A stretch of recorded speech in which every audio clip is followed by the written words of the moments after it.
Okay, we're following up with a video we did the other day where we were talking about this Corvette and how cool it is. And we were focusing on the fire suppression system. That's what this video is about. But in that video, I also mentioned something about Hagerty. And I told you I would come back to that. So you're going to listen to me rant and rave a little bit about how bad insurance companies suck. We deal with a couple of insurance companies. We deal with Hagerty, we deal with Grundy.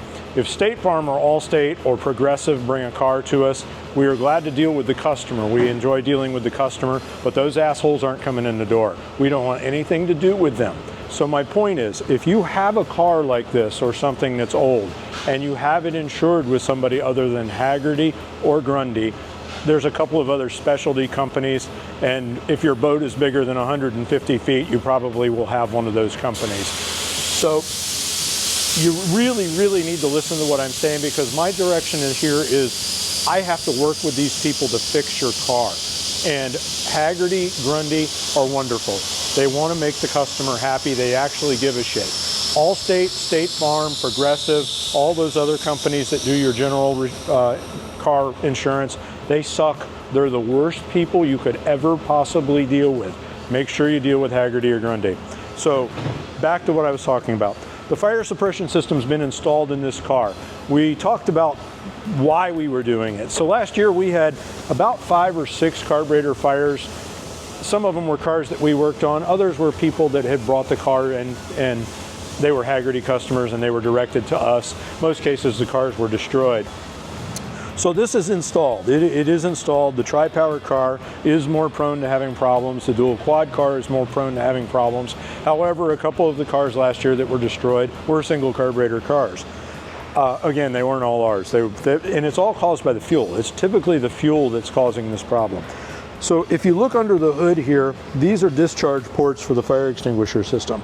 So this is part of the manual system. So if there's a fire under the hood, you're going to know it. You're going to see paint bubble on the hood. You're going to see flames. You're going to see smoke. There's a handle inside the car, which we'll show you. And you pull the handle, boom, the whole thing goes. So inside the car, you can't see it other than if you look underneath the steering wheel over on the side, you see the little red handle that says fire.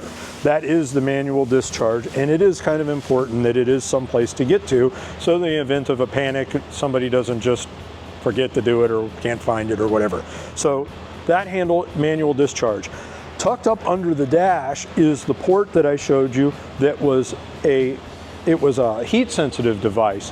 So the reason I put that up under the dash, in the race car, the way that works is it's usually mounted right next to you, so that if you hit and you're unconscious and it's burning, then that triggers something near you and it puts the fire out, and hopefully somebody gets you out before you suffocate. But on this car, my thought process with this is the wiring systems in these cars are old. The wiring systems in these cars are prone to failure. I mean, it happens back then and now. So if the car's sitting in the garage and there's a problem in the garage, which has happened, this system will monitor that, and based on the temperature, it'll put the thing out. It'll put the car out. It'll go off under the dash, and when that 10-pound bottle goes off under the dash, it puts the car out. So let's look at where we installed it. So again, you have two things. You've got manual discharge that's under the hood, so if there's a visible fire or whatever, it's obvious. You pull the handle, boom, it's gone. Then the other thing is it's a thermal device that if there's a fire under the dash when you're not home, or if you're in the car even and there's a fire under the dash, there's a thermal device. It goes off and puts the fire out immediately. So let's look at it. It's not overly offensive the way that it looks. We did change the panel because of the height. You see this car has an MSD box in it. It is a completely original 427, 435, but the capacitor ignition that it comes with is not reliable. So Jim drives the cars, he wants them to be reliable. We changed the MSD ignition. So that was the logical point to put the fire suppression bottle. There's a gauge in the front of this. It's not optimum where it is. Everything else is plumbed through the car, through the console. So basically, once you put it all the way, you don't know that this is there. I mean, the panel goes back in very easily, and you don't realize that it's even in the car. So this is, for my 2 cents, this is a smart thing to do if you have a car that you care about, or a car that's very valuable, or you just are being cautious, because you should. It happens. It definitely does happen. But that was just the completion of it. It's ready to go home now. We're going to take both the cars back to Jim. He should be very happy with it. It drives, it runs, it's beautiful. So does the red one. But thank you.